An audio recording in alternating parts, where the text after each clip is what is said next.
I'm Jonathan Cardy, and I'm the GLAM organizer for Wikimedia UK. I'm Daria Cybulska, and I'm a program manager at Wikimedia UK. GLAM is an acronym for Galleries, Libraries, Archives and Museums, and it's a very convenient acronym for Wikimedia to use because we want to do outreach to the cultural sector.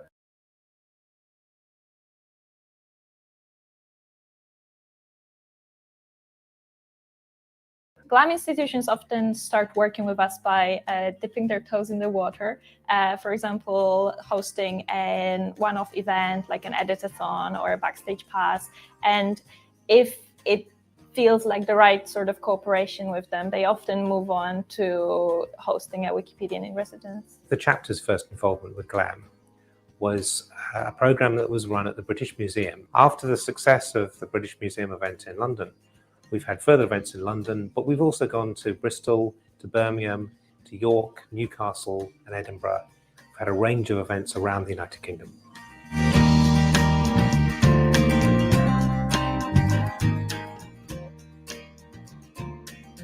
I'm Liam Wyatt. I was the Wikipedian in residence at the British Museum for about 5 weeks in 2010. So in 2009, I was working in Sydney.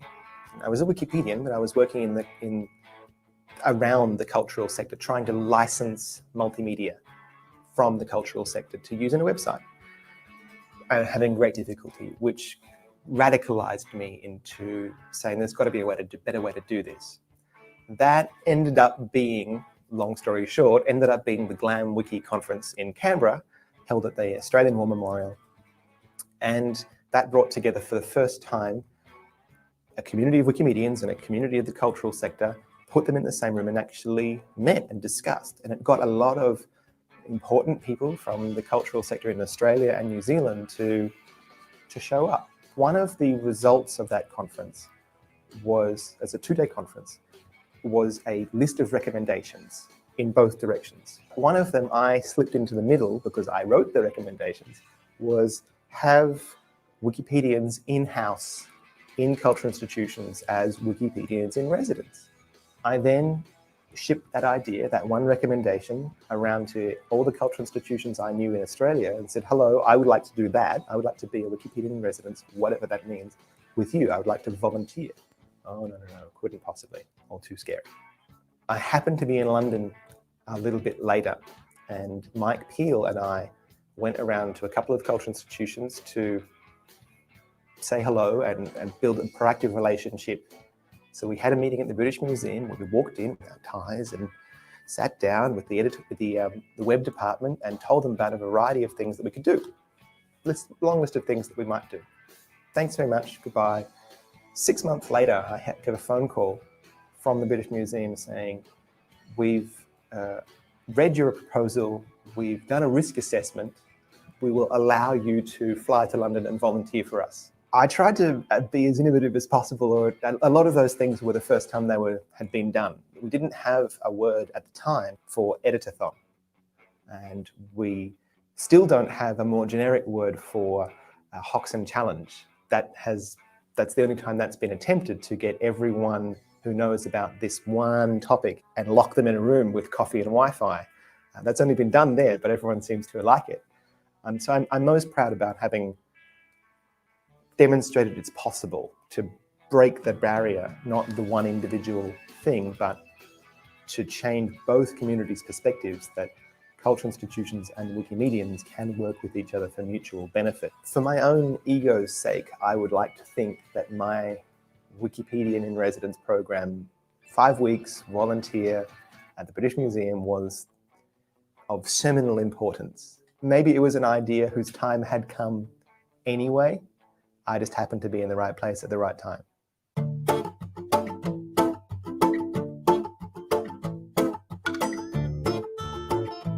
I'm Pat Hadley, and I was the Wikipedian in residence at York Museums Trust. The great strength of a residency program is that it allows the curators, the volunteers, the other regular staff around a big institution or even a small institution to get used to this idea of working with Wikipedia. Within York Museums Trust, I think I've been really lucky that it's an institution in which almost all the staff that I've encountered share the vision of it being about sharing knowledge first.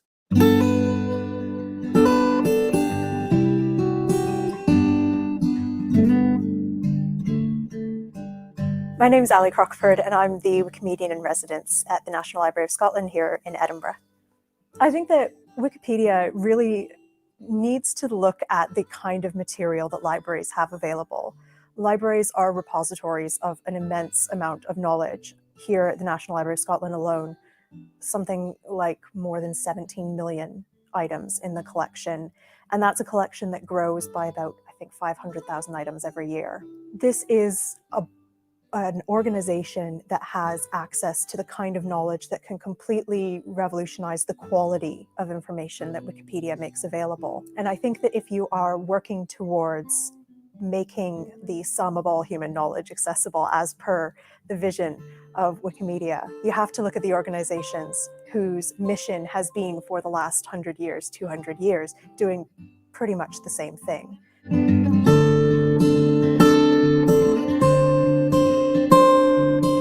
My name's John Cummings and I was the Wikimedia resident at the Natural History Museum and Science Museum in London. So the Natural History Museum is quite an unusual place to be a Wikimedia resident because it's really two institutions. It's the public-facing National Museum that has 5 million visitors a year, but it's also one of the largest biodiversity research centres in the UK, and it has 79 million specimens in its collection. The Natural History Museum is a wonderful opportunity not only to engage with the public, but also with research scientists who have a specialist and contribution to make to Wikipedia that's built over a whole lifetime of knowledge. Museums should care about Wikipedia because it's one of the largest information sources for the public they want to educate. And Wikipedia isn't really in competition with what they're doing. Museums can give context and interpretation, whereas Wikipedia is kind of straight facts.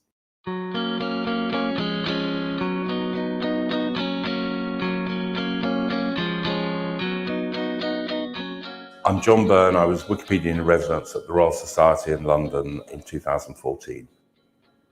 The Royal Society is the National Academy for the Sciences and Technology in the UK. Its fellows are the recognised top scientists in the UK. The Royal Society is the most prestigious organisation in the scientific sector, and it gives Wikipedia credibility, and other organisations in the sector have looked at that partnership.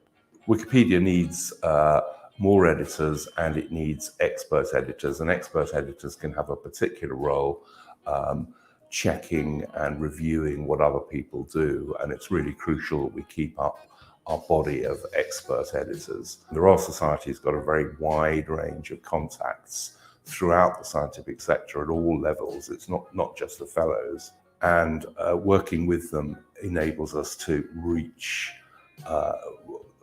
many levels of scientists in this country, which is great.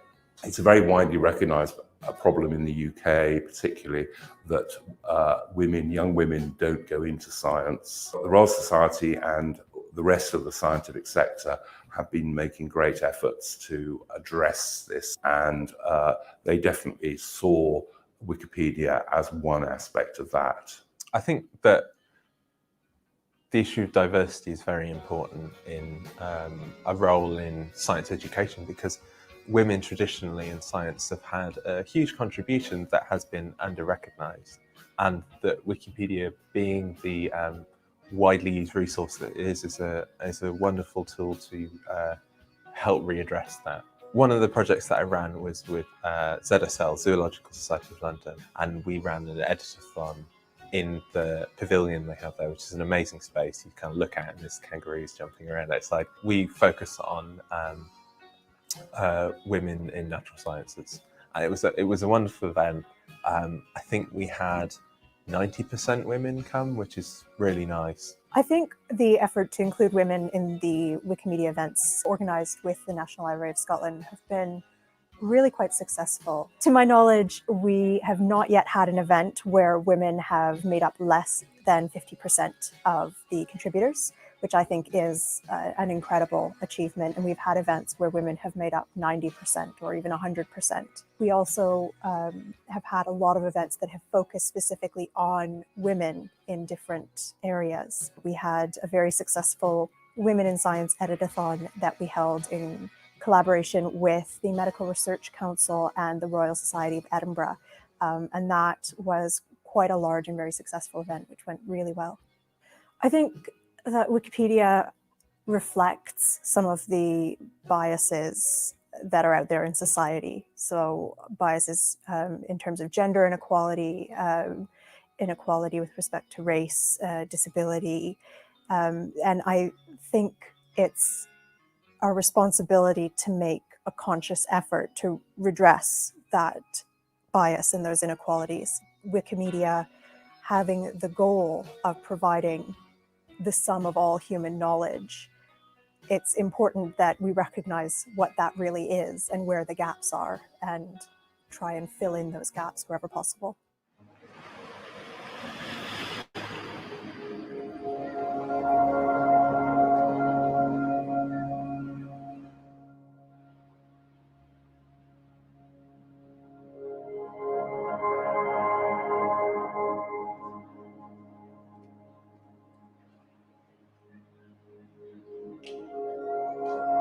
My name's Andrew Gray, and I was the Wikipedian resident at the British Library during 2012-2013.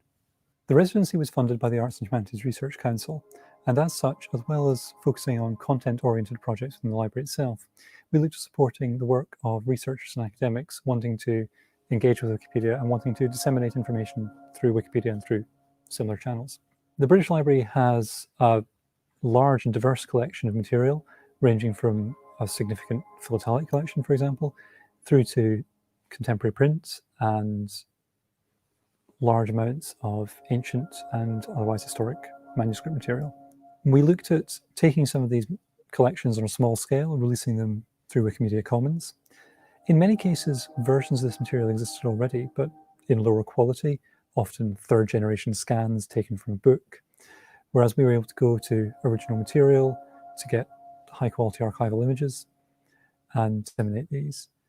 Currently, around 3,000 articles on Wikipedia are illustrated in some way with an image drawn from the British Library's collections or from material held or otherwise stewarded by the British Library.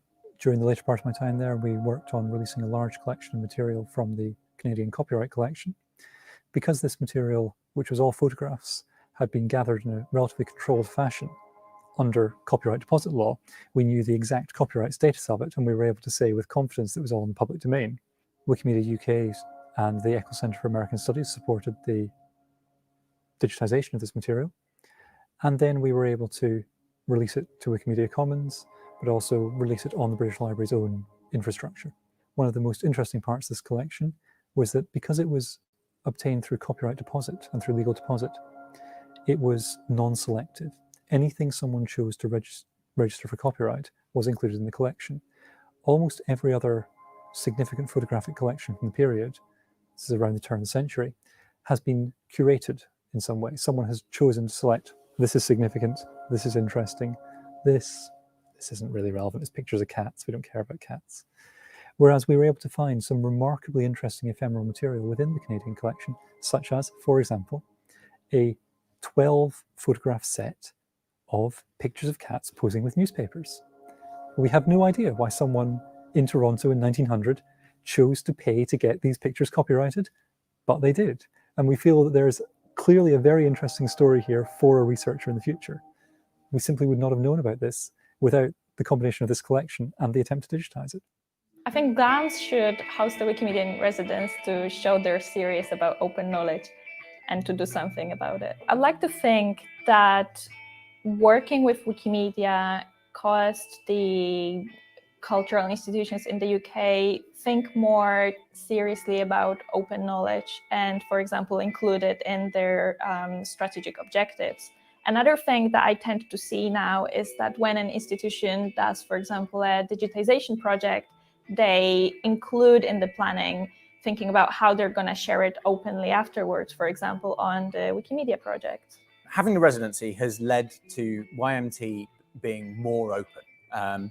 I think it was preaching to the choir in that they are an institution that was keen on digital and keen on opening up their collections anyway. But the Wikipedia project has kind of acted as a catalyst. It's accelerated the process. The key shift, which I think is happening globally and they've latched onto, is that they're working now on assumption of openness rather than an assumption of closed. I'm really impressed with the way that the library has changed its attitude towards its material. They're still a little bit hesitant, but they are increasingly becoming more open. They've already identified a couple of thousand images that they're keen to release over the coming months, which I'm very excited to see happen. And I think that the material is going to be really interesting. It also means that going forward, as the library digitizes more material, that material will also be able to go up on Wikimedia Commons. So I think it's a significant step towards developing a sustainable partnership with Wikimedia. There's a lot of benefit both ways for the Royal Society and Wikipedia working together. We get improved content and they get improved coverage of science generally, which is a large part of what they're about. The role at the Royal Society has attracted quite a lot of interest from other learned societies, as they're called. I would certainly encourage all of them to explore what they can do with Wikipedia. To encourage museums to work with Wikipedia, what I would say is that it's when most people are looking for information, and it's this balance between being curator and being a gatekeeper to the information. And I think that what Wikipedia does is it allows you to release the information in a way that is truly worldwide.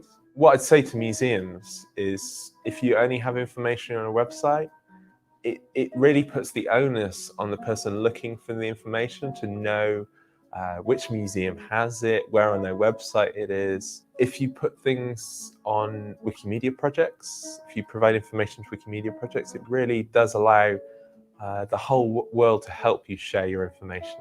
The Wikimedia movement and Wikipedia should engage with GLAMs, museums, libraries, archives, galleries, the lot, because they, for the last 100 years, have been the guardians of society's knowledge, of cultural knowledge and natural and scientific knowledge. And Wikipedia has become the de facto first stepping point in finding knowledge for 90% of people in the connected world. And as a result, the key sources for that knowledge, the key guardians of that knowledge, who have always had a mission to share, need to be engaging with the most effective mechanism, the most effective system for sharing their knowledge. If I were advising a library on how to start working with Wikimedia, my first point of advice would be to do it now. Don't wait. Don't sit there and have meeting after meeting after meeting. When it comes to Wikimedia, take the plunge, just go for it. The line I use at the end of every single presentation is, we're doing the same thing for the same people in the same medium for the same reason, just in a different way. And so therefore we should be doing it together, plain and simple.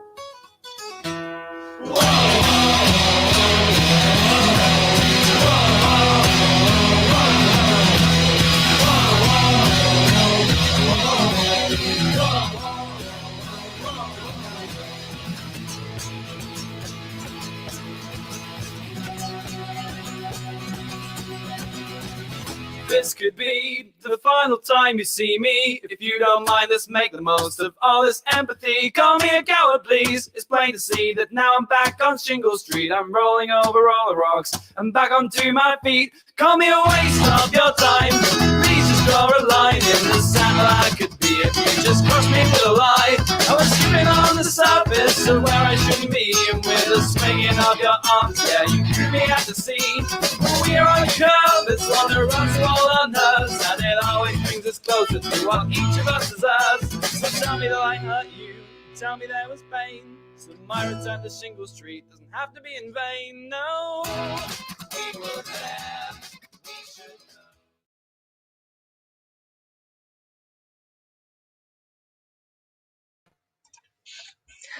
Hello and good evening, everyone. Welcome ulit mga kapamana, and welcome again to another edition of Pamana Talks for tonight. And we're very glad to have you. And I hope you have enjoyed our video about an introductory video about the Wikimedia movement for the Glam space. And we'll talk more about that later with our guest speaker today. So again, I'm Joel Aldor, and with me tonight is my co-host, Gius Santos. Hello, Gius. Kamusta? Hi, Joel. Hello po sa mga manonood tonight. Hello. Kamusta naman dyan? Hindi naman kayo, masyado na naapekto ng bagyo. Hindi naman. Thank God, hindi naman. Pero alakas ng bagyo. Diyan ba sa Manila inulan? Yeah. Well, hopefully... Well, yeah, we've had a lot of rain, but I think during the time when it was over land, there's not much rain though. At least in my place. Dito ang lakas eh. I just hope that well, that's what it is. But well, we do hope you're all safe, especially for those who have been affected by the recent typhoon. So we'll hopefully di na po magkaroon ng isa pang malalang bagyo very soon. So anyway, so please, for those of you who haven't who have just tuned in today, please follow us on our Facebook page at Grupo Kalinangan, and also our Instagram and our Twitter account. Please follow us over there. We have a lot of updates on our Instagram and Twitter account, and also follow us on our YouTube channel if you want to watch more of our videos in our upcoming talks. And subscribe to our newsletter by visiting our website at grupokalinangan.org. Ayan. So today is October 23rd. We're still celebrating the Museums and Galleries Month. Again, we would like to invite you once more to our upcoming international online conference for the next 2 weeks. We're on our countdown now. We're on our last stretch because there's a lot of preparations already happening. So we're very excited to bring you our international online conference on the shared history and cultural heritage of Japan and the Philippines. This is co-presented by Japan Foundation Manila and the National Historical Commission of the Philippines, and is sponsored by Asia Society Philippines and Yummy Tokyo. So please register at our conference website at grupokalinangan.org/intersections to get your tickets. We have discounted tickets for students, senior citizens, Grupo Kalinangan volunteers, and PWDs as well. So ayun. All right. So at this point, I would like to again acknowledge our sponsors and those who have been supporting our Pamana Talks for the last 4 weeks. Want to thank again Museum Pambata in Ermita, Manila, the Negros Museum in Bacolod City, Museo ng Gumaka. We have featured them last week. Hopefully, nakita niyo yung aming Pamana Talks about that. Also, Cagayan Museum and Museum Pambayan ng Morong, and the Chinatown Museum in Binondo, and Museo ni Ramon Magsaysay.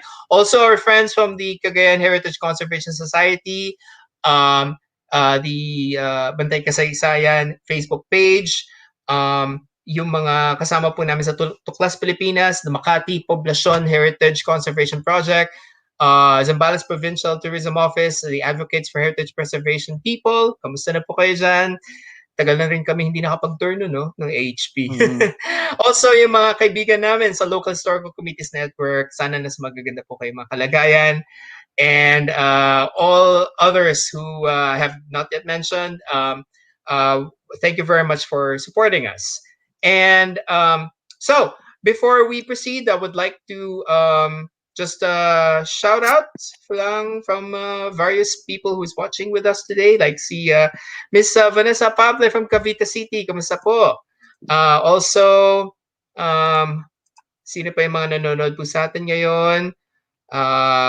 Well, we are actually online on various platforms. Also, yeah, see Albert Lee watching right now on YouTube. So thank you very much for watching. And for those of you who are watching across different partner pages, magandang gabi po sa inyong lahat. So let's again proceed with watching our webinar guidelines, or rather showing to you our webinar guidelines. I want you to just give you our guidelines for this webinar. Please make sure that you're viewing the live stream via a reliable internet connection. Make sure that you check your audio or wear a nice pair of headphones. You can also watch our YouTube live stream on our Grupo Kalinangan YouTube channel if you have problems viewing our Facebook live stream. And also, registered participants may post their questions to the speaker through the comment section in the Facebook live stream. We'll do our best to accommodate all your questions during that time allocated for the webinar. And if you want to personally ask a question to our speaker for tonight via video conference, we invite you to please join us to the private video conference link that we'll be posting later on our Facebook group. But also, you can we're going to post it on our Facebook live stream on our Facebook page. So please make sure that you check your camera and mic settings so the speaker can see you. Ayan. And please share this webinar to your friends and family. Let's create a culture of sharing. So have fun and sit back and relax as we enjoy tonight's webinar. So ayan. Okay, maraming salamat po mga kapamana for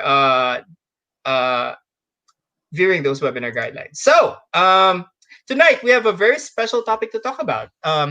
Well, in contrast to our previous 3 Pamana talks where we featured different museums and heritage towns like the Museo ni Ramon Magsaysay, Museo ng Gumaca in Quezon, and the Museo Pambayan ng Morong.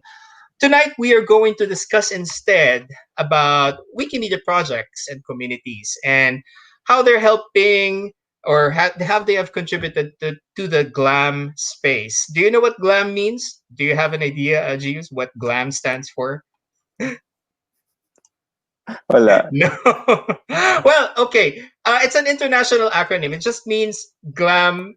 GLAM means galleries, libraries, archives, and museums. It's an internationally known acronym to refer to those cultural institutions. No, and you know those cultural institutions. We go to these places to get information about things that we want, that we care about. No. Now, for many of you who are watching, I'm pretty sure you're very familiar as well. No, I'm not just. You're also familiar with the Wikimedia projects like Wikisource, Wikimedia Commons, and of course the most popular project, which is Wikipedia. No. Whenever you're looking for information about a particular subject, even in Google, no, you would normally come across a Wikipedia article. And Wikipedia has been ranked as one of the 15 most popular websites in the world today. Today, I think there are more than 50 million plus articles written in Wikipedia across 285 languages. I think I got it right there. And of course, ang pinakamarami dyan yung English Wikipedia. But we even do have a Tagalog Wikipedia and Cebuano Wikipedia. And there are a lot of other Filipino languages on Wikipedia as well. And there are a lot of articles written in those Filipino languages. You know, Wikipedia is a very, very good resource for any any information about any subject. I'm sure many of you watching right now have used it. Some of you might even be editors or active contributors to the editing Wikipedia articles or adding media files to Wikimedia Commons. You know? Although myself, I'm not much of an active Wikipedia editor. Although from time to time, I do edit some articles, things that I really do care about, like maybe cats. But I contribute mainly my photos naman sa sa Wikimedia. Yeah, cats. This world will not be will not be as without cats. So yon. But going back to the topic. Sorry, I contribute many images to Wikimedia Commons. No, I've been taking many photos of various Philippine heritage sites like old churches, ancestral houses, civic buildings, etc. And over the last 12 years of traveling around the Philippines, I've amassed tens of thousands of these photos over the last 12 years. But one thing I realized, one thing that I realized after I take these photos of my travels, I would only look at them just once, twice, maybe even thrice. And then about 99% of the whole time, hindi ko na siya tinitingnan. They're just stored on my hard drive. Yeah.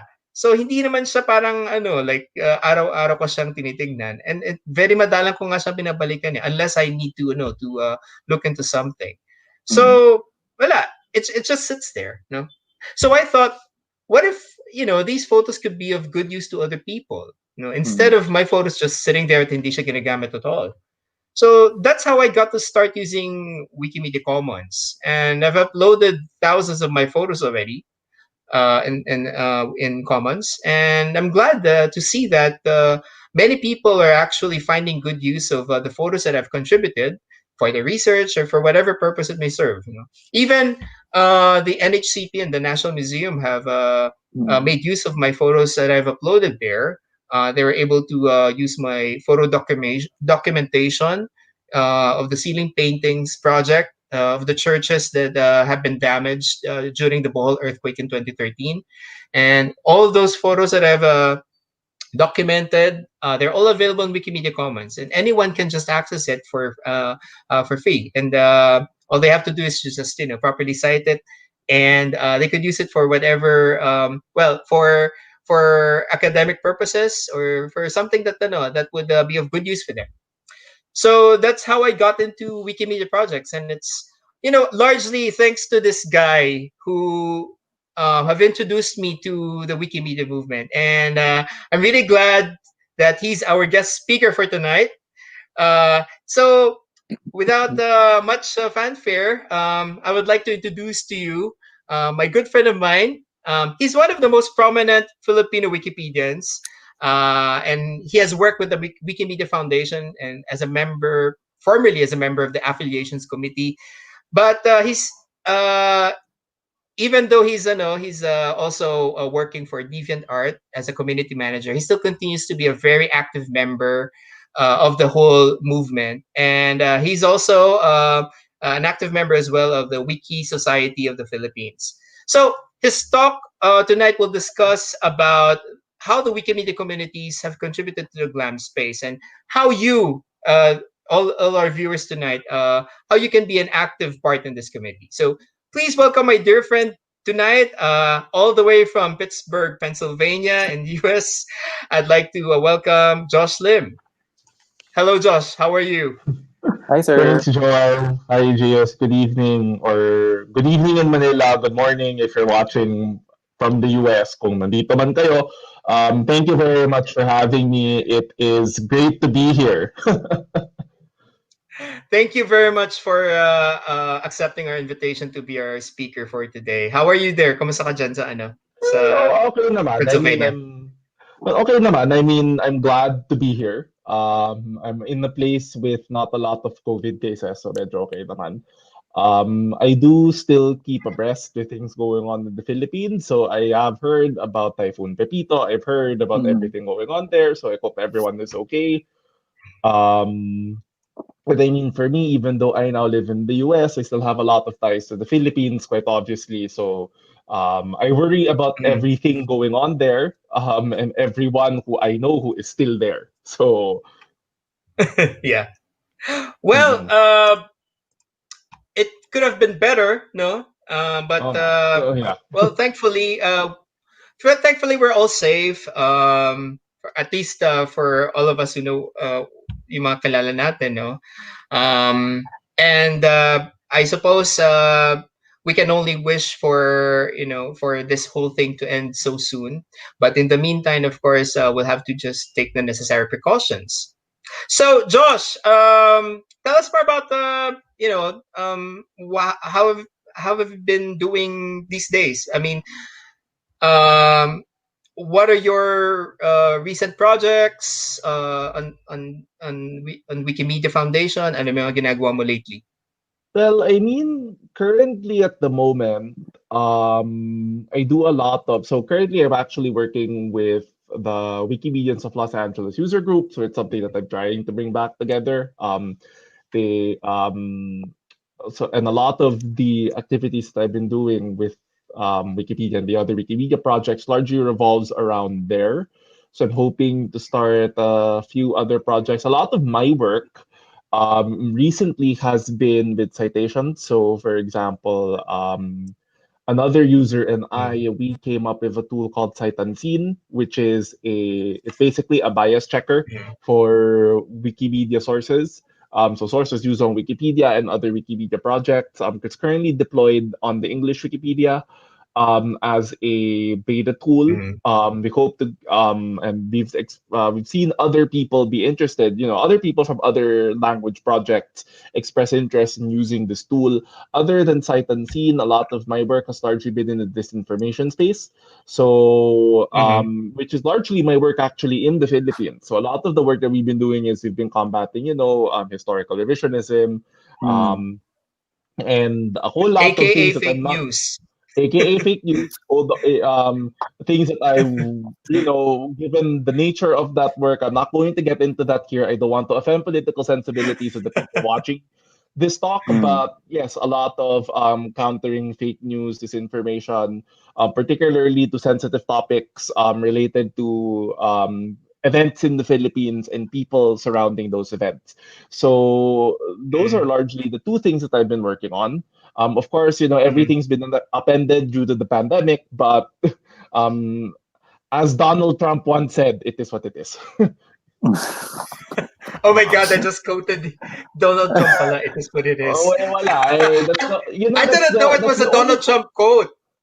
He said that about COVID. That's the only way that you can quote him in this context. So okay, that's the only way I will quote him in any context. Okay, but I've been using that for quite a while. And I think that's even before COVID.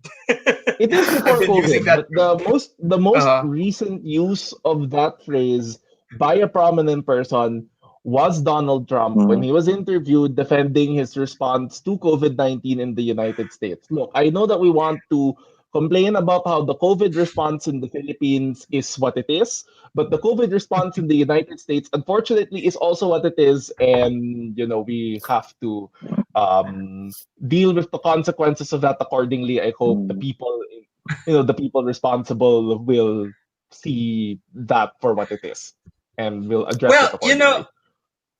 Yeah, but that's for a separate discussion, and I think Exactly, you have a more interesting talk.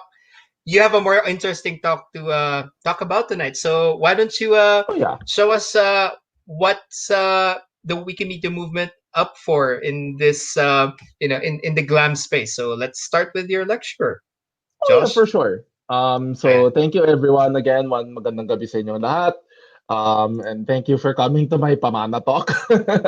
My name is Josh Lim, and I'll be discussing a presentation that I call Cultural Symbiosis, the contributions of Wikimedia communities in the Glam space.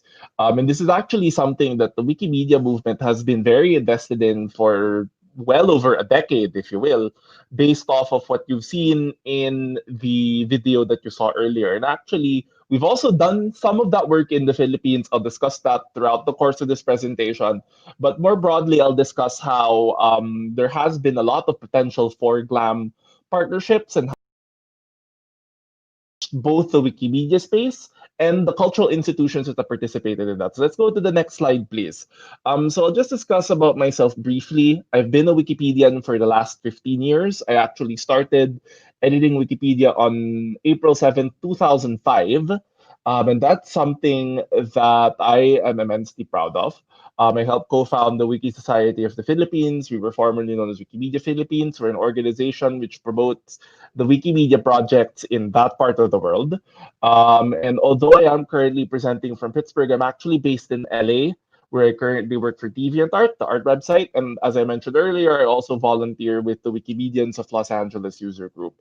A lot of the work that I've done over the last 15 years on Wikipedia are probably things that you might have seen. So, for example, some of the and I don't mean to boast here. Some of the articles that I've written, for example, would be the LRT and the MRT in Manila. I've written about the PDAF scam, which was a very apparently very prominent article of mine. Several of my pictures have also been contributed to Wikimedia Commons, and you'll basically see my work all throughout the various Wikimedia projects. But actually, enough about me. Let's get to the meat of our discussion. So let's go to the next slide, and we'll discuss the Wiki Glam landscape. So you've actually heard Joel and Geos discuss what Glam is. So GLAM, as you know, means galleries, libraries, archives, and museums. You can go to the next slide. But more broadly, GLAMs provide the bedrock for our verifiable information. And the reason for that is because these are institutions that have done this work for the longest time. They have been doing this work for, depending on where you live, they've been doing this work for hundreds of years, if not at least the last 1,000 years. And in the Philippines, where the National Library, for example, the history of the National Library goes back to 1887. So we have institutions that have been doing this work for well over 100 years now. Let's go to the next slide. But so more broadly, aside from galleries, libraries, archives, and museums, the term GLAM has come to encompass any partnership for cultural heritage. So even if we were to work with an organization like Grupo Kalinangan, that would be considered a GLAM partnership. And the reason for that is because whether it's a gallery, a library, an archive, a museum, apparently now we work with zoos, we work with scientific institutions, we work with universities, and so on and so forth. The point is that these are all cultural institutions that are known for being the biggest repositories of our collective human knowledge. These are people that are staffed by experts, that have documented the type of specialist knowledge that you normally would be more accessible with Wikipedia, but are normally not that accessible. These are organizations that have, over the course of their long existence, documented the entire course of human history, whether it be collecting books that people will be able to read, or taking photographs that people will be able to see, or documenting, let's say, the various species of animals or types of plants that may be grown in a specific place, or even be the custodians and curators of some of our greatest pieces of cultural heritage. These are the institutions that really make our experience as humans a richer experience, and a richer experience that is shared by everybody. And so we actually share that same mission, because GLAM institutions play key roles in recording our history and their experiences as a people and as a nation. And we actually feel that we do the same way. My philosophy, if you go to the next slide. So as I was saying earlier, Wikipedia in many ways works like a GLAM institution. Why? Because we do keep knowledge and share it with the world. I've always believed that my editing philosophy on Wikipedia has always been that we are there to serve as a means of building the nation and building a national, Filipino national consciousness. Of course, granted, that applies anywhere. The idea is that you know what you know, you want to share your knowledge of the world, and you're doing so in the service of the people who will be reading your content and who will benefit from the content that you and other people contribute, for the greater development of humanity. We all benefit from having this information being put in a single in a single repository that is easily accessible to everyone. As Joel mentioned, Wikipedia is the 15th most visited website in the world at one point earlier in the decade or earlier in the century. It was actually at the top 5. So you can imagine the potential for Wikipedia and other Wikimedia projects to be that disseminator of knowledge, so that if you're in a pinch and you need to know about, let's say, oh, I need to know more about this painting, or I need to know more about this animal, or I need to know more about this particular event in history, more likely than not, the museum can help you with that, but Wikipedia can help you more. And that partnership, as I will discuss throughout this presentation, has been mutually beneficial for both our parties. If we go to the next slide, remember that Wikimedia is actually various projects put together. Wikipedia is but one part of that ecosystem. And so in many ways, the Wikimedia movement and the various projects that form Wikimedia, if you will, are their own individual repositories of knowledge, and they all store the collective human experience in one way or another. We have our own dictionary of Wiktionary. We have our own travel guide of with Wikivoyage. We have our own repository of freely sourced and licensed images with Wikimedia Commons, and we even have our own repository of species in Wikispecies. So as you can see, we have various ways of storing knowledge and sharing that knowledge of other people. And that actually is something that, if you go to the next slide, proves that Wikimedia projects not just behave like GLAM institutions, but many Wikimedia projects can also be tied into the various activities of these very institutions. For example, archives can use Wikisource as an online repository of texts otherwise available online. So if you're a museum and you have, let's say, an archive, let's say you're a house museum, and you have the important papers of the prominent individual that owned your house, and you want to put them somewhere, wala kayong website, you can't afford to put up your own hosting, Wikisource can help store that information for you. So, for example, in the Philippine context, Wikisource has a lot of source text for the president's sonas or various laws of the Philippines. If you want to put that information, let's say those papers from the owner of your house museum online, and then you're unable to do so using your own infrastructure, Wikisource can definitely help with that, and people will find it interesting that it is there. Wikimedia Commons, as I mentioned earlier, is regularly used to store images of items in museum collections for use on various projects. So as you saw in the video earlier, the British Museum, the National and other institutions like it throughout the UK, their vast collections of images that have been taken throughout the last 100 or so years, their vast collection of artwork, their vast collection of hex stamps, for example, have been uploaded to Commons and are used throughout Wikipedia and other various Wikimedia projects. And these are the images that help power the Wikipedia articles that you see, and especially for topics that until recently have not had images. They only had images because of these various GLAM partnerships, and we're very grateful to these institutions that they've been able to share their collections with us for the purpose of being able to more broadly propagate them and to more broadly share them with an even bigger audience, bigger than if the museum or the cultural institution or the GLAM institution were to do so on their own. Next, we have Wiki Data, which is structured data. So, for example, you have a list of data points and you need to put them in a single repository. Wikidata helps with that. And so with Wikidata, structured data for GLAM institutions collections can be accurately recorded for use throughout the Wikimedia universe. So for example, you have a picture. This is a picture of the name of this person. This picture, this person was born in this year, was born in this place, and so on and so forth. All of that information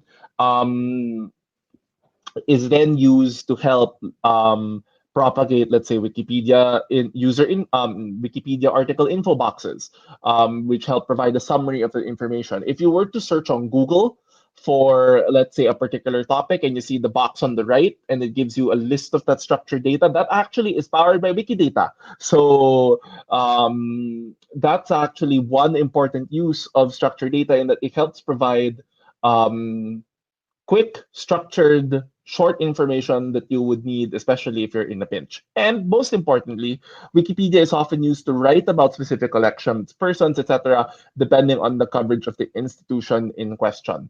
So we've actually, and I'll discuss this towards the end of the presentation, there have been partnerships with various institutions. It's not just big national museums. We've worked with house museums. We've worked with specialist archives. We've worked with zoos. We've worked with heck, we actually have a Wikipedian in residence at Consumer Reports. So imagine, consumer websites and reviews and such. We find ways to make GLAM work for the various institutions that want to participate in them. And so we're very glad that GLAM has come to encompass this wider sphere of cultural heritage that helps enrich the experiences of both Wikimedians and these institutions. If you go to the next slide. So that's why Wikimedians, we've organized activities that are GLAM related, but don't directly involve GLAM institutions. And that's how the term GLAM has come to evolve to mean something related to cultural heritage, and to mean something that involves expanding our breadth of coverage, particularly for underrepresented topics. So you have projects like Women in Red, which is the logo that you see on the left. So the idea here is that women, particularly our female Wikipedia editors, they run editathons, often in partnership with GLAM institutions, and they would address red links. So if there is no article on Wikipedia, the link is red. And they turn those things blue, meaning that there is an article. So they would write about, let's say, women scientists, women, so female scientists, female historical figures, female luminaries in the field that is covered by the GLAM institution. And more often than not, women are an underrepresented topic on Wikipedia. So there is a very broad push to address that. You have more geographically inclined projects like the Wikipedia Asian Month, which is this November for this year. Traditionally, is actually held in October. It's traditionally held in November of every year. And this is where we write articles about Asia, because Asia is a traditionally underrepresented region in the world as well. If you were to look at it this way, to use the Philippines as an example. The Philippines is underrepresented on Wikipedia. There are actually a lot of articles that have not yet been written, but even more so, there are a lot of articles about Filipino women that haven't been written. And so Women in Red helps address that. And I certainly hope that after this presentation, you are pushed to help build our repository of knowledge. And lastly, of course, you have projects like Wikilov's Monuments, which is held every September. This is, August and September. This is where you take pictures of various monuments in your location. And you upload them to Wikipedia Commons, and you can win prizes as a result of that. In the Philippines, we organized this in 2012 and 2018. 2012 and 2013. And it's been run around the world since 2010, and various countries have participated in documenting those various monuments for use on Wikipedia and other Wikimedia projects. So now that you have an overview of what we do in the GLAM space, let's go to the next section, which is what do we give GLAM institutions, and how has this relationship proved to become symbiotic and mutually beneficial. So I actually would like to tackle this in 4 planks. Firstly, the Wikimedia projects offer a space for otherwise unused material stored at various institutions to be used. And we see this most prominently with projects that involve libraries. Because, if a library, diba, you have a lot of books, and more often than not, people don't really use them. And so what better way to use them than in Wikipedia articles. Programs like One Lib, One Ref, One Librarian, One Reference, or One Lib, One Ref for short, and the Wikipedia Library help make our content more reliable, while also ensuring that libraries and publishers will have their materials reach an even bigger audience online. Just so you can see how One Lib, One Ref works, we have a video that I will show you, which we should play right about now. Imagine a world where every librarian added one more reference to Wikipedia. The One Lib, One Ref campaign seeks just that, the gift of one citation to make Wikipedia better and more reliable. Wikipedia has over 500 million readers, but not enough citations for all of our facts. We need the help of many librarians around the world to take your reference expertise and share it with the public, who use Wikipedia often as a starting point for research. Librarians are at the heart of knowledge distribution, quality information, and verifiability. Participating in the campaign extends your impact to millions. To contribute, first, review a sentence that needs a citation using citationhunt.org.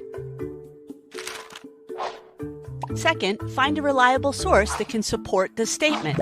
Third, add a citation using Wikipedia's site generator, which makes it simple to format a reference from any URL, DOI, or ISBN. Fourth, add the project hashtag OneLibOneRef in the Wikipedia edit summary, then click Publish. Fifth, share your edit on social media to encourage others to participate. You can join the campaign even if you're not a librarian. Every person who cares about reliable, free knowledge is invited and appreciated. The campaign runs from January 15th to February 3rd, 2018. Participate today to ensure a better Wikipedia for all. Visit www.oneliboneref.org for more information.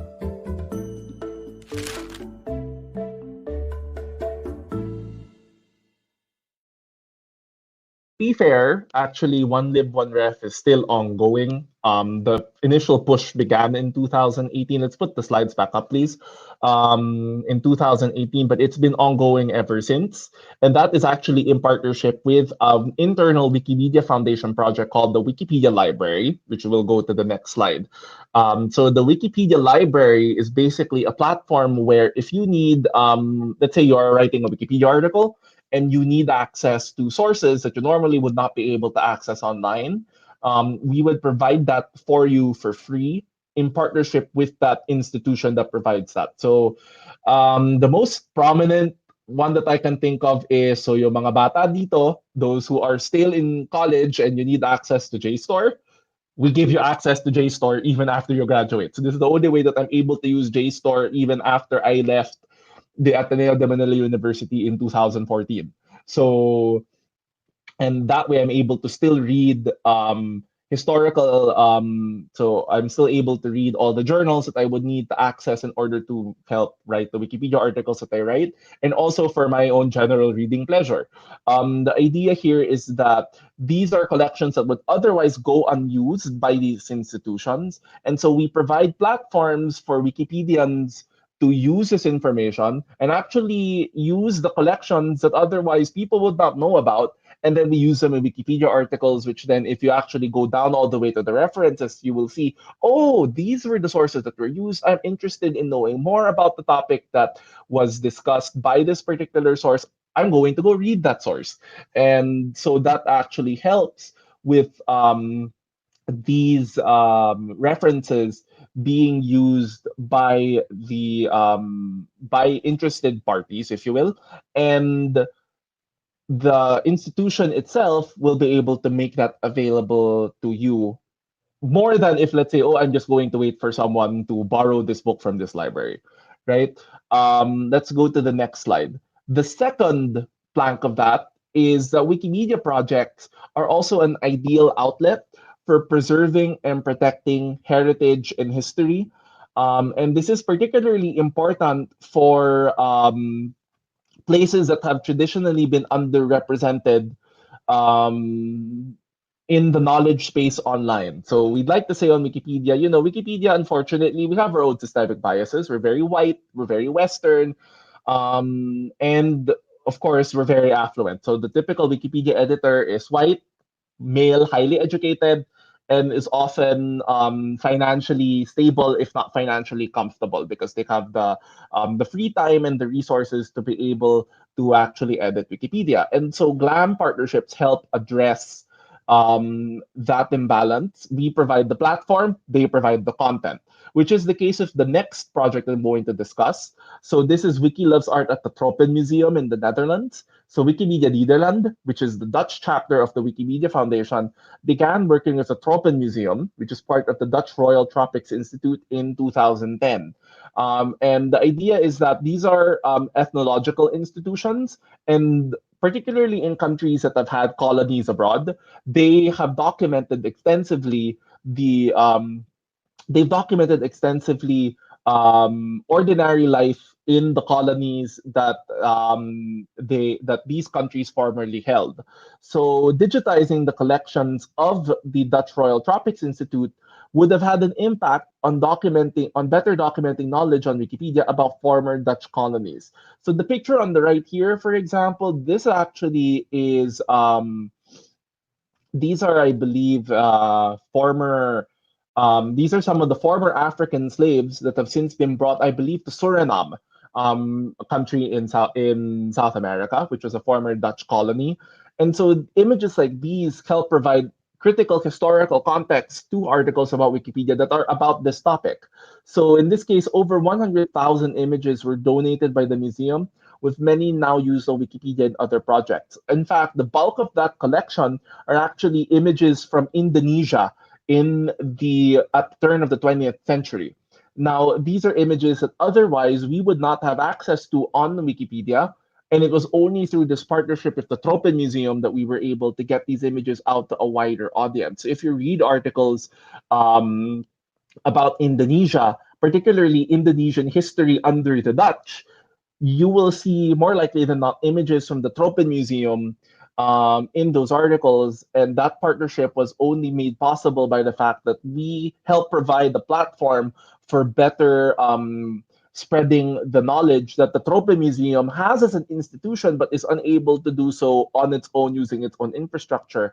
We provide a better platform for sharing their collections and ensuring that their collections continue to be enjoyed by more people for years to come. As part of our mission, and of our vision, of course, to help provide the sum of all human knowledge to more people throughout the world.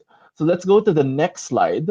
The next plank here is that Wikimedia projects are a great way for GLAM institutions to conduct outreach, particularly when it comes to them fulfilling, to your institutions fulfilling the mission of wanting to share even more knowledge about whatever it is that your cultural institution provides, or whatever it is that your cultural institution helps document.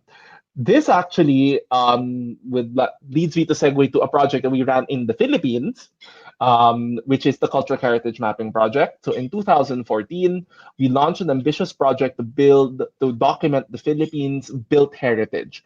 And this is where I'm going to segue a little bit into my own personal history. So actually, this project is the direct predecessor of Grupo Kalinangan. This is actually how I met Joel. Back in 2013, it was Typhoon Yolanda.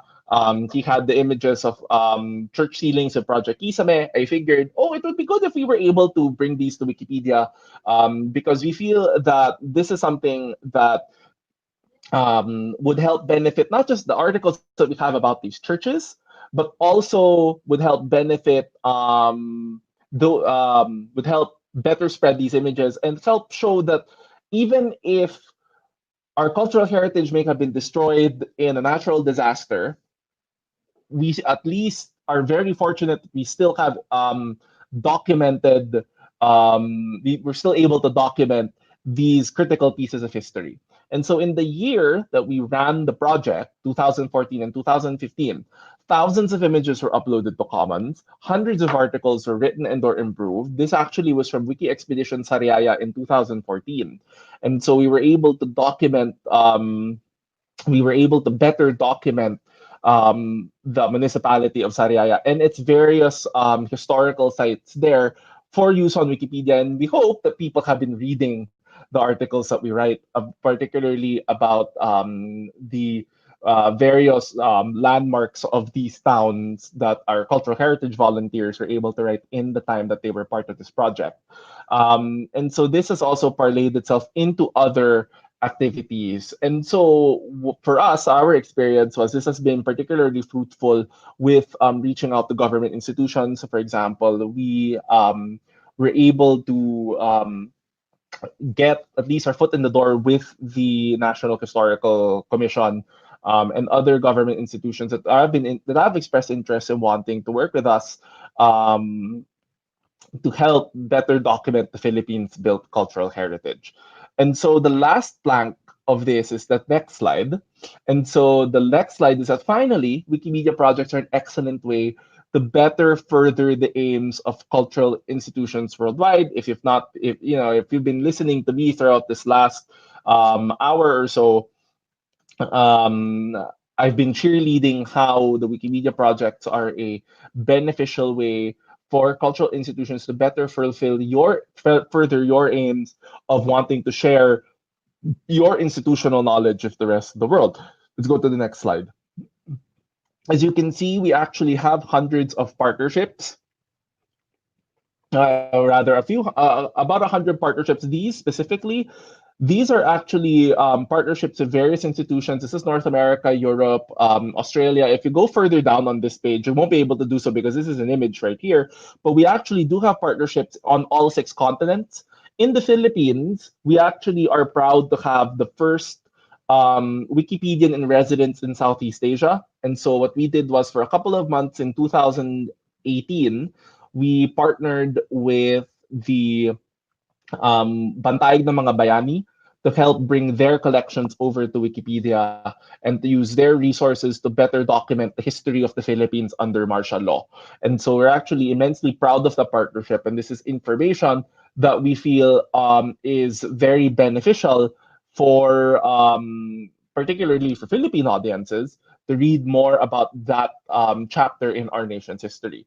But more broadly, this is something that libraries, museums, galleries, archives, zoological institutions, historical societies, even whole towns and even countries have come to see that this is immensely beneficial for us to be able to share, if not our knowledge, to be able to share our expertise with a group of people that actually would be interested in knowing more about our collections and in knowing more about the context in which these collections have been collected, and would be able. And for the GLAM institutions, the benefit there is that because we provide that platform, we are able to do this at low cost, and we're able to tap into a large network of volunteers that will help sort out this information and will help propagate this information for us as we continue to write Wikipedia articles, and we continue to expand the field of knowledge that the Wikimedia projects help provide, to which these collections will become increasingly important. The central tenet of Wikipedia is that, remember, Wikipedia is not paper. We will expand infinitely until we cover every single facet of all human knowledge. But even then, every single facet of all human knowledge is something that is so expansive and continues to expand that it would take plausibly forever for us to be able to do that. And so the idea is that because we are able to partner GLAM institutions with the limitless potential of Wikipedia and the Wikimedia projects, we will be able to continue providing that expansive audience, and we'll be able to continue to provide new novel uses for this information. So if you go to the next slide, that's why you see the potential for various partnerships as it comes. We've had editathons, we've had backstage passes for museums, and so what it does here is that museums have invited us to help. I've invited Wikipedians over, and they showcase, oh, this is how we do things. This is how we document our collections. This is We show you around the collections that we currently have and what we're doing to help preserve this knowledge. And it has since expanded into other fields. We've even done, for example, Wiki Voices. So there was a project in a few countries, primarily in Europe, and what they do is they document the voices of prominent celebrities so that when these celebrities die, if you will, we know what they sounded like in real life. And so we are able to provide sound clips of the voices of various celebrities so that you know this is what we sound like. Um, it's even expanded into other fields that are not necessarily glam related. For example, there is a Wikipedian in Sweden. If you are a fan of the Eurovision Song Contest, like I am, what he does every year is that he not only documents the contest whichever country they may be in, he also records the artists introducing their songs, and so that documents the image of the artist, the voice of the artist, the song that they sang, and um, and that is actually a more novel use of material that could be used by GLAM institutions to better document their collections for use on Wikipedia and the other Wikipedia projects. And so I hope that this has helped provide an expansive look into the limitless potential of Wikipedia and the Wikimedia projects and what the Wikimedia universe has had and will continue to provide to GLAM institutions. We can go to the last slide. So thank you very much. Maraming salamat po. I hope that this has been a very informative presentation, and I look forward to answering whichever questions you may have. Thank you very much. Thank you, Josh.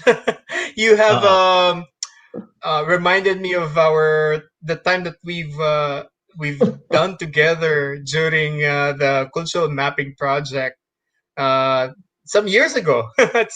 It was a sudden favorite journey to the activities. memory lane. Oh yeah, for sure. One of my favorite activities in the Wikimedia space, and I'm not going to forget it. Thank you very much for making me a very happy man.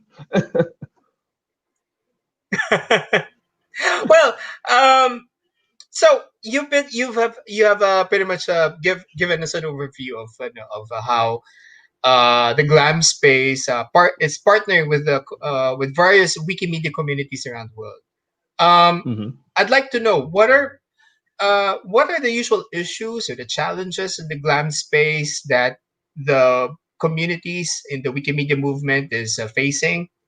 Unusually, yung ano nila, yung mga problema, yung mga issues, or ano nila, yung mga... Yeah, I think you've mentioned a good number of them. But what are the more persistent or even the most pressing issues that, in particular with the GLAM space, no? What are those issues or challenges that they're still currently facing? So the biggest persistent issue, and this is actually something that was touched on at the beginning when you saw the video produced by Wikimedia UK. The biggest issue that I see particularly is for institutions, they don't know how to work with Wikipedians, and they don't see the potential of being able to work with our community to be able to better spread their to be able to better share the information that they do have. So people don't know how to work with, they feel apprehensive about working with Wikipedians. They don't know what resources they would need to provide. They don't know if what they're doing is right. And so there's a lot of self-doubt that goes into the GLAM space. And what we try to do is, we want to help better put these institutions at ease by providing the support that they would need. Another thing there is also, we also have the more common issues like technical issues or the need to deal with very fragile collections. One particular sticking point, and this is particularly the case in the Philippines, is we don't have a provision for what is known as freedom of panorama. So, for example, what's freedom of panorama? Tell us more about it. Yeah, so I will discuss that. Freedom of panorama basically is if I were to go outside and I were to take a picture of, let's say I need a prominent. Give me a prominent building. That's relatively recent. Or a monument, anything that's Siguro yung relatively recent. yung Zwell. Let's okay. Well, dito ako sa dito ako sa Makati. So, the usual prominent buildings here, of course, the Peninsula, Manila, Makati Siang, Zwellig Building, yan. Sige. Those architectural landmarks here. So architectural landmarks. These buildings were built very relatively recently. The idea is that I am not allowed. So I take a picture of them, but one thing that people, particularly in the people don't know, is that I were to take a picture of that building. Technically, if I were to upload it to Wikipedia, and because Wikimedia Commons allows for commercial use of images, I am in violation of the rights of the architect who designed that building. Because when you design a building, the idea is that the design of it, the copyright still belongs to the architect. Or if, let's say, I were to take a picture of a sculpture by, let's say, Napoleon Abueva, who died fairly recently. If you look at it, in the greater scheme of things, I were to take a picture of a statue that he created and is, let's say, somewhere in Manila. I were to take a picture of that, I can't post it to Commons because the possibility is that it can be used for commercial use, and Abueva, his family, his estate, God, or who know what, might sue me for violating his copyright. And so the idea of freedom of panorama is that if I were to take a picture of a building or a sculpture or something that is in a public space, I do not violate the copyright of that architect, of that sculptor, of that artist. And I'm able to use the picture of what I took, and I'm able to use it for whatever purposes I may want to. And so Wikimedia Commons has a particularly strict implementation of this rule. And so that has been a particular sticking point for cultural institutions in developing countries that don't have these exceptions to be able to better work with GLAM institutions, because the concern is that, yes, it's in the collection of these institutions, but we may still nonetheless violate copyright. And so we don't want to risk that. That's the case in the Philippines, it's the case in Indonesia, it's the case in other countries as well. Well, how do you, how at least here in the Philippines is trying to, work around those copyright restrictions, given wala tayong batas on the freedom of panorama? Kung walang ganon, I mean, ultimately... It's a tricky question, I know. It's a tricky question. There are two ways. One, government. If the government is willing to violate its own copyright, ano na yun? Anything that the government of the Philippines produces is in the public domain. That's in the law for the Intellectual Property Code of 1997 or 1998. Yeah, the Intellectual Property Code.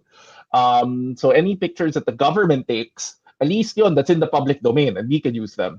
The other option is, unfortunately, the Intellectual Property Office has been particularly uncooperative. Ang gusto nila, this was a few years ago, they said they want the courts to settle the issue. Short of me being sued by Napoleon Abueva for violating his copyright, or let's say, sige, let's use something more recent. Let's say, Joel, let's use a mutual accomplice. Let's say if I were to take a picture of a building by architect Toti Villalon, and he might, his estate might sue me for violating the copyright of whatever building he may have designed. That's probably not going to happen, because in the Philippines, the general presumption is if it's outside, I can freely use it. Anyone can freely use it. This is something that the law does not account for. So short of being sued, next thing to do is lobby Congress. So, but of course, Congress has its own priorities. This is generally lower on its list of priorities. And so it's something that we're hoping to continue pressuring people about, so that as people know more about the issue, they'll be able to take their own action accordingly. And we hope that cultural institutions that may be so inclined to work in this space may be able to help push the law in that direction. But yeah, other than these specific issues, other issues that we've seen with GLAM institutions.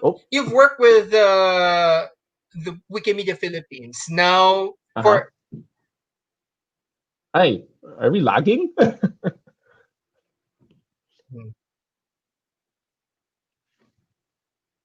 Yeah. Okay. Actually, I'm supposed to ask my next question. No. Yeah, but are there other issues that?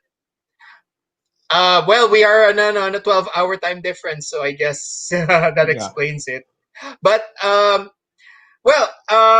so we have that yung issues of Panorama, which is specific to some countries like us. So ayun.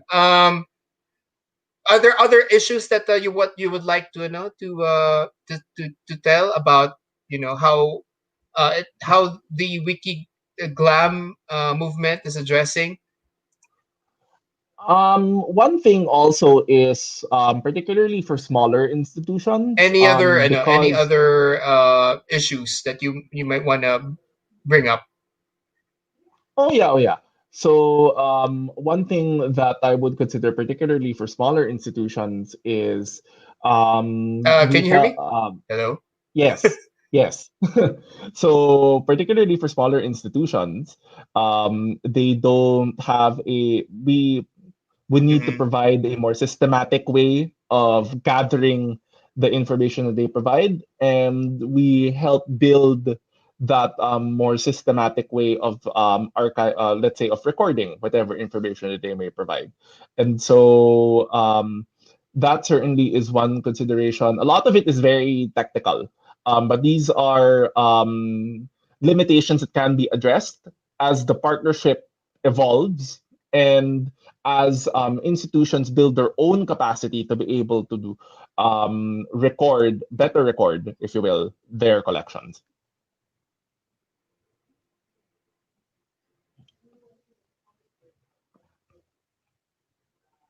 Mhm.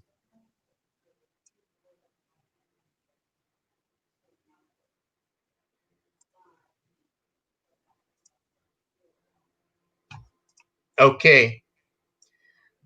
I hope we're not having some lag issues. Pero sige, let me proceed to the next question. Okay. Um, I'm actually going to read a question from one of our viewers. His name is Gino Estella. It's just that hindi ko lang siya ma-present dito sa StreamYard because we're having some issues right now with uh, uh, with with our video conference. But he's asking, um, uh, his question is, uh, how is your relationship with other and separate knowledge sharing initiatives like archive.org or the Smithsonian Open Access? How is your relationship with those other institutions or initiatives like archive.org or Smithsonian Open Access? Oh, actually, so first of all, yes, we do have lag, but I'm glad to answer your question and thank you for asking. We actually do have a good relationship with other. We're not even competing. I would say we have a very cooperative relationship with other archiving initiatives. So, for example, we're very close with the Internet Archive, which is responsible for running archive.org. And they actually, we have a very symbiotic relationship. They've also expressed interest in helping us with our collections as well. And so, like a lot of the books that they've digitized, we use them in Wikipedia articles, for example. We've also worked with institutions like Creative Commons. We've worked with I believe the Smithsonian. We've worked with at least once. I have to check. But a lot of these other projects for documenting knowledge, if you will, we have very good relationships with them. It may not be, let's say, institution to institution, but at least community to community, the relationships are pretty good.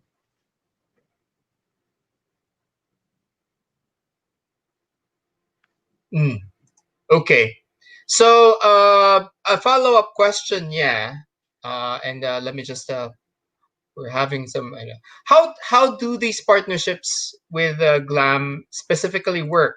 Do you approach them or do they approach you? Would you encourage institutions to make their own open access or commons website, or would you more encourage them to contribute instead to the Wikimedia projects? I'm wondering here, what is your framework in increasing the wealth of knowledge aside from individual contributions? I mean, Yun ang tanong ni, okay. ni Gino Estella. Okay. Some institutions reach out to us. Sometimes we reach out to the institution. So it's a two-way street. If, let's say, one day your institution decides to reach out to us, we'll find a way to make it work. Sometimes we may want to reach out to the institution because the institution is an institution that we are familiar with their work.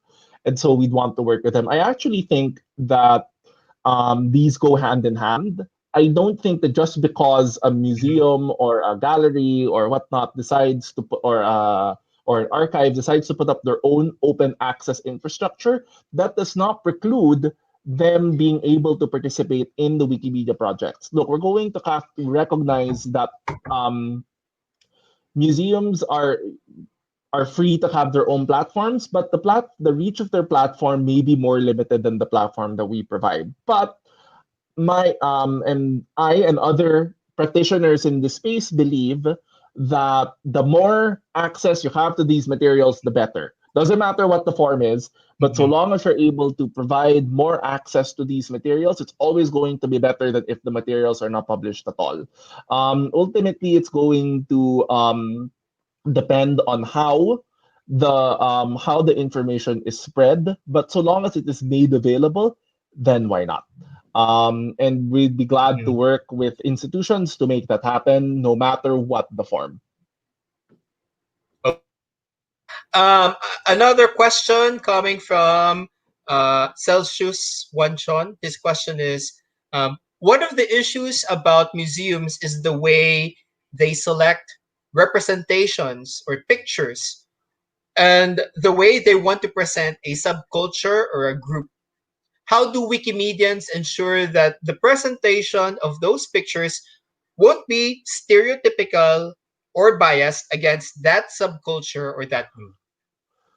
Well, I mean, ultimately, you're going to present it in its own historical context. I mean, I generally trust the editorial instincts of Wikipedians to be able to present information that they know is from a historical period and may not be representative of a particular group today, and that they'd be able to present it in its own context. Now, normally, for example, images from the Tropon Museum, these are often used in articles about Dutch history, Indonesian history under Dutch colonial rule. And so the context in which those images are used in these particular articles is fairly explicit, if not implicit at the very least. The idea here would be that these collections are used within a specific context and are often only used in that context. But to answer the question more directly, the way that we would do it is we would, I wouldn't say tastefully, but we would be cognizant of the fact that these are images or these are from collections that may not necessarily be representative of modern day views on a particular subject. And we would go out of our way to ensure that people are aware of that fact on Wikipedia, on Commons, and elsewhere. Okay. Okay. So, ito. Actually, I do have a a question, but it's not really much of the GLAM movement, no. But my question here is, aside from, of course, the benefits of the GLAM partnership, such as protecting cultural heritage and ultimately making the sum of all human knowledge accessible to everyone, what do you think? How does the Wikimedia projects and the whole community in itself contribute to social justice? Well, I personally believe, as I mentioned earlier, that the goal of at least me contributing to Wikipedia and and the Wikimedia projects. And I certainly hope this is the case of a lot of other people. And I'd like to believe that it is the case of a lot of other people, is that we are out to build the nation. And so ultimately for us, my conception of how the Wikimedia movement works, and this is informed by the fact that for much of my history as a Wikipedian, it was in the historical context of the Philippines. Most Wikipedians in this part of the world would not be aware of how we actually use Wikipedia to help forward, to help counter, let's say, stereotypes of our nation. We write Wikipedia articles to show that we are more than just some backwater in the middle of the Pacific. But other than that, it's also we use Wikipedia as a platform to be able to better inform people, to better tell them that there really are problems in the world, and that we have to have a full, well-rounded and comprehensive understanding of our collective national experience to be able to better ideate and actualize solutions to the various problems that are pressing whichever community we may be in.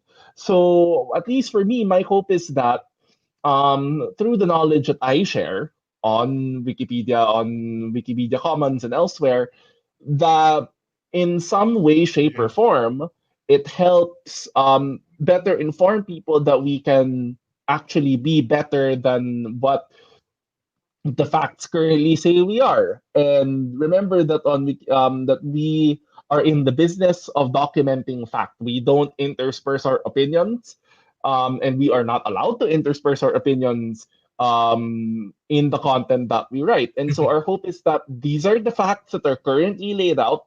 These are the facts that people see, and we hope that these facts, which are distilled in a form that people can easily read and understand, whether it be in English, Filipino, or in any other language that you may consume, that this helps move people to action and helps move people to actually want for things to be better, because they are armed with the knowledge that they can glean off of these projects, and they're better able to provide solutions to the pressing problems of our time because of that.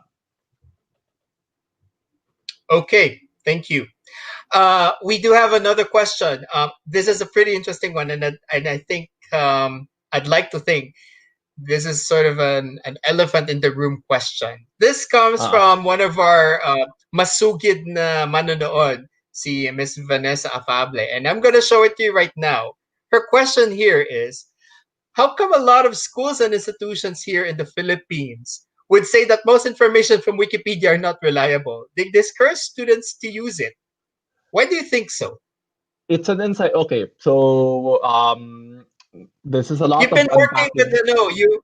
Oh yeah, I know. I know. You've been working in this space for how long? And I'm pretty sure you've acquired so many lessons about it. So it's time that you tell us. Oh yeah. What do you think, Gardner? No, so first of all, let's address that elephant in the room. We do not encourage people to use Wikipedia for rigorous research. Point blank. Please do not use Wikipedia for your rigorous research, but we encourage people to use it as a starting point. There's a reason why there is a references section at the bottom of every Wikipedia article. Use those references because that's the actual information that we use. Wikipedia is a tertiary source. Okay, what we do is we take secondary sources, and then we package those secondary sources into a format that is easy to comprehend for people. And so the idea is that we don't encourage people to use Wikipedia for academically rigorous purposes. So if you need to, let's say, write a research paper, please do not cite Wikipedia. Cite the sources that Wikipedia uses. But I would, and particularly, in recent years, people would actually say that Wikipedia now is more reliable. As early as 2008, people were saying that Wikipedia articles are generally as reliable as what you see on Britannica. And that actually came out in a study of the journal Nature. The thing there is that this is a long-standing perception, and it's not an not an unfounded perception. The perception does hold, and I agree that yes, Wikipedia does have its faults. It does come with the model of being a freely editable encyclopedia, and unfortunately, it also comes with its own pitfalls. The fact that the edit button is there for anyone to just edit the information that they see, and so they can twist articles to their own ends. You should actually true fact here. One of the top 10 most edited articles in the Philippines is list of shows broadcast by ABS-CBN. Okay, so yeah, so you see there are Wikipedians, there are Filipinos who do edit, and unfortunately, for good and for better and for worse. But the point being is that generally we encourage people to use Wikipedia as a starting point for their research. We'd like to think that the information that we provide is generally reliable. If it is for any reason, there is something missing, please let us know. Call us out on it and we'll be glad to correct it. I mean, Lea Salonga did it. Telling us that her actual age, and she actually edited her article herself. Who else was it? Was it Panfilo Lacson or some other politician? Or no, it was Jinggoy. Jinggoy said that I am very much alive. Don't believe Wikipedia when people edit saying that I'm dead. And so we are very open to being told when we are wrong. Okay, we're very open to being told that we are wrong. And we are very open to being corrected if we need to be corrected. But generally, I would encourage people to use Wikipedia as a starting point for research. Don't use it for academically rigorous purposes, but use the references that we use to be able to write whatever academic papers that you need to write. I like to think that Wikipedia articles are like mini theses or mini research papers. Take that approach. And of course, don't believe everything that you read on the internet, but we like to think that whatever we provide on the internet is generally reliable. Fine. That's a fine answer. So again, as Josh said, if you're going to write a term paper or even a thesis, don't copy what's written on Wikipedia, or don't even cite a Wikipedia article, but rather use the references as a starting point for further deeper research in other sources, in particular with libraries where you can actually get the books that you need to do research on, the archives or whatever. And this is where that's the connection now on how libraries can actually partner with the Wiki Glam movements, because they really have this blending partnership in sharing and exchanging information together. So finally, as a closing question for you, Josh, so tell us, why do you still continue to be a Wikipedian after so many years? And why do you think you should, why do you think more people should join this community? Especially right now. Well, I mean, especially right now, remember, we are in an era of disinformation. We are in an era of fake news. We're in an era where people are actively being bombarded with information that is patently false. Okay. And so for me, it's become more prescient that I need to do my part to be able to help counter that. But for me, it has always been, this is something that I've been in for the last 15 years. I'm not going to stick it, I'm not going to stick it out here if I didn't like doing it, right? But also, the way that I've approached this question is, it's a very simple question that you have to ask yourself. If not me, then who? So I've always liked to think that this is something that is bigger than myself. It's always this is my way of giving back to the country that has helped raise me. And so I've always wanted to figure out a way that I'd be able to give back in a way that I know how. And this is actually a very good way of doing that because I'm helping enrich our national consciousness. I'm helping do, I'm providing a service that other people will probably not want to provide. But also, it's especially given where we are today, that we need to be aware that knowledge more than ever is important in ensuring that we will continue to have an informed citizenry, that we'll continue to have an informed and educated group of people that can separate fact from fiction, truth from lies, right? So I certainly realize how important it is to have Wikipedians in this space because we, as much as possible, try to approach information neutrally. We, as much as possible, try to take into account that what we write is something that people all around the world will read. Wikipedia, we have 500 million page views a month, and that's on, I believe, English Wikipedia alone. So there is a very big audience for this type of information. And so we want to make sure that the information that we provide is accurate. And so for other people, we hope that this helps encourage you to want to share your knowledge and to realize that this is also public. It's also a form of public service. You don't have to run for public office to provide public service. You don't have to go out and give money or give food or do something more something more akin to more traditional forms of charity to be able to give back. This is a way of giving back, and I certainly hope that this is something that you will consider, particularly in the times that we are in, where knowledge is more important than ever.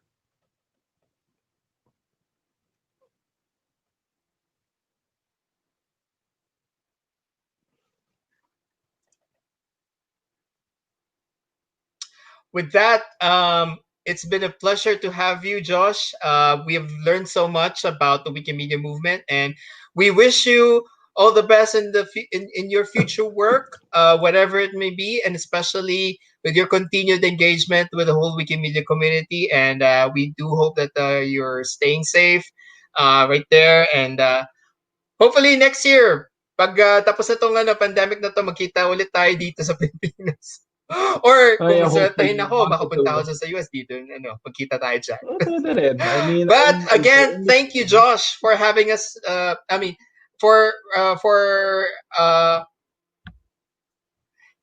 thank you for having us here. We are very honored to have you to share for you to share your mission and your advocacy in the Wikimedia movement, and we are, we're very glad that we are still, we still have a lot of things to contribute, especially in this space. Lalo na right now we're just here in our homes. Although of course, life has largely returned to somewhat normal, but a lot of people still prefer being staying put in their own homes. They can still take the time within their confines of their homes to contribute to the Wikimedia projects, whether it's editing an article or sharing their photos, or even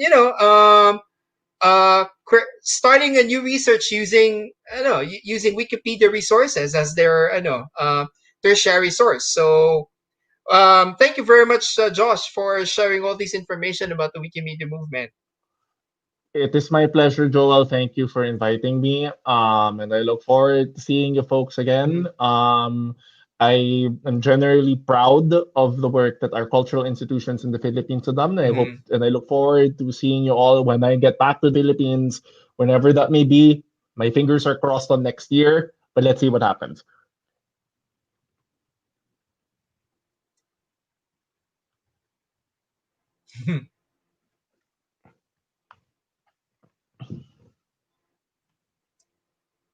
Next year, Yan, for sure. I'm betting on it. But anyway, for now, again, I'd like to invite again our viewers to please join us on our upcoming conference at the please wait, what is happening with our video conference right now? Teka lang. Ayan. Ayun. So, we invite we invite again our viewers to please join us in our upcoming conference. We actually do have a good space for all of you who want to reach out to our speakers from both Japan and the Philippines. We're going to have a very exciting roundtable discussion. We have invited Professor Eric Zerudo of UST CCPET, Ben Suzuki Tsutomu of the Japan Foundation Manila, and we have also invited Congressman Toff de Venecia, who is the representative of the 4th District of Pangasinan and the convener of the Arts, Culture, and Creative Industries Block of the 18th Congress.